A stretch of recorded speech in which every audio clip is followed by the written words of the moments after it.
Alam mo ba na si Senador Robin Padilla ay isang person of interest ng NBI dahil nga sa pagkawala ni Senador Bato de la Rosa sa Senate building. Oo, si Senador Bato de la Rosa ay biglang naglaho sa Senate building. Ay kahit sino naman talagang mag-isip at saka may mga intel sila, kailangan niyang umalis sa Senate building dahil hindi siya titigilan ni Bongbong Marcos. Di ba nung nung nagkakagulo doon, sabi ni Amy Marcos na pinapahuli siya ni Marcos kahit ano man ang mangyari. Ngayon, eto na. Nawala na ngayon, kailangan nang umalis ni Bato. At siyempre, si Senador Robin, kaibigan niya, kakampi niya yan. Kailangan tinulungan. Di natin alam kung sino talagang tumulong. Pero ang tinuturo nila ngayon ay si Senador Robin Padilla. Kaya si Senador Robin Padilla, nandyan lang sa social media, nagsishare lang, may nagpo-post. Malalaman natin yun sa Monday kung anong talagang kalagayan. Pero si Senador Bato, ano na yun, ligtas na. Wala namang kaso sa Pilipinas si Senador Bato. Wala namang warrant of arrest dito sa Pilipinas. Kaya lang ang gusto ni Bongbong Marcos ay dalhin sa dahig. Dalhin sa dahig si Senador Bato. Doon niya pag tawag nitong pag-iipunin sila.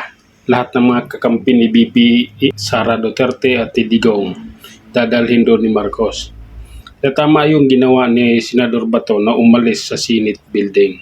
Hindi ligtas ang Senate building para protektahan siya dahil anytime pwede lumapag sa taas ang helicopter at pasukin siya at dadalhin siya. Kaya hindi ligtas sa kanya ang Senate building. Ligtas sa kanya ang lumayo dito sa Luzon. Yun yung pinakaligtas sa kanya. Kaya maganda yung ginawa niya na umalis. Maganda rin yung ginawa nung tumulong sa kanya. At ang NBI nagsabing person of interest na sa kanila dahil sa ginawa niya. Walang problema yun. Suportado ng taong bayan ang ginawa ni Senador Robin kung siya mang gumawa at si Senador Bato. Ang NBI ngayon ang masama sa taong bayan.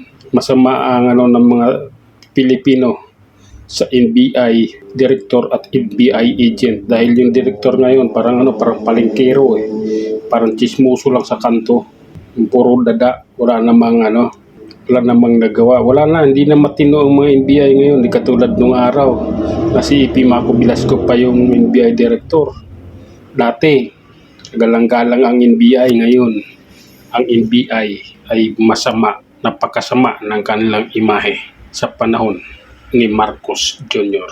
Kaya nasaan man kayo, Senador Bato, suportado ka ng taong bayan, at Senador Robin, hindi ka iiwanan ng taong bayan. Hanggang sa muli, maraming salamat.